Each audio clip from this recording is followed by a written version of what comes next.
ಬಹಳ ತಾಲೂಕಿನಲ್ಲಿ ಅಭಿವೃದ್ಧಿ ಮಾಡಬೇಕಂತಾರೆ ಹಣ ಇಲ್ಲ. ನಮ್ಮಲ್ಲಿ ಹಣ ಇದೆ, ಭೂಮಿ ಇಲ್ಲ. ಇದನ್ನು ಬಹಳ ಗಂಭೀರವಾಗಿ ಯೋಚನೆ ಮಾಡ್ಕೊಳ್ರಿ. ನಾ ಹೇಳೋದನ್ನ MLA ಯಾರು ಆಗ್ಬೋದು, ನಾನು ಇನ್ನೊಂದು 4 ವರ್ಷ ಇರ್ಬೋದು, ಮುಂದೆ ನಾರಿಸ್ಬೋದು, ತೆಗಿಬೋದು, ಮುನ್ನೋದು. ಆದ್ರೆ ಯಾರು ಬಂದರೆ ಯಾರು ಏನು ಮಾಡ್ಬೋದು ಅಂತ ನನಗೆ ಅದು ಗೊತ್ತಿಲ್ಲ.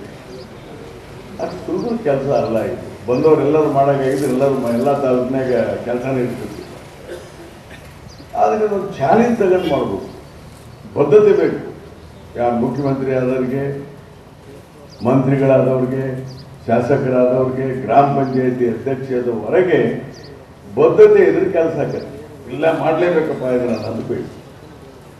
ಆದರೆ ಇತ್ತೀಚಿನ ನಿರ್ಮಾಣಗಳಲ್ಲಿ ಈ ರಾಜಕೀಯ ವ್ಯವಸ್ಥೆಯಲ್ಲಿ ಹಾಳಾಗಿ ಹೋಗ್ಬಿಟ್ಟಿದ್ದೇವೆ. ಕೆಲಸಗಳು ಯಾರಿಲ್ಲ. ನಮ್ಮನ್ನೆಲ್ಲ ನೋಡಿ ಜನನು ನಡೀಲಿ ನಡೆದು ಹೊಂಟ್ಬಿಟ್ಟೆ ಅಂತ ನೀವು ಹೊಂಟಿದ್ರಿ. ಇನ್ನು ನಾವು ಕೆಟ್ಟಾಗ ನೀವು ಕೆಟ್ಟರೆ ಖಾತೆ ಮುಗೀತು. ಅದಕ್ಕೆ ನೀವು ನಮ್ಮನ್ನು ತಿದ್ದು ಹೋಗಿದ್ರಿ, ಸರ್ ಇಂತಿಂತ ಮಾಡಬೇಕ್ರಿ ಅಂತೇಳಿ.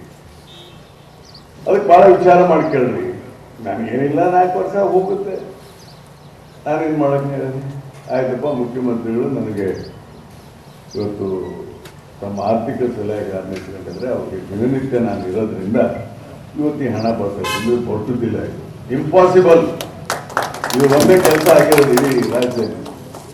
ಯಾಕಂದ್ರೆ ನಿಮ್ಗೆ ಗ್ಯಾರಂಟಿನೇ ನಿಮ್ಮನ್ನು ಮುಗಿಸ್ಬಿಟ್ಟದೆ. 60,000 65,000 ಕೋಟಿ ಖರ್ಚು ಮಾಡ್ಬಿಟ್ಟು ನಾವು ಎಷ್ಟು ತ್ರಾಸಿದೆ ಅನ್ನೋದು ಅನ್ಕೋತಿದೆ. ಇಂಟರ್ನಲ್ ಫೈನಾನ್ಸ್ ಬಿಡಿ, ಅದ್ರ ಚರ್ಚೆ ಆಮೇಲೆ ಮಾಡೋಣ.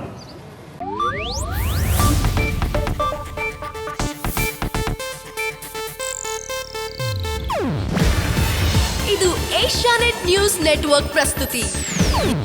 ನೀವು ನೋಡ್ತಿದ್ದೀರಾ ಏಷ್ಯಾನೆಟ್ ಸುವರ್ಣ ನ್ಯೂಸ್.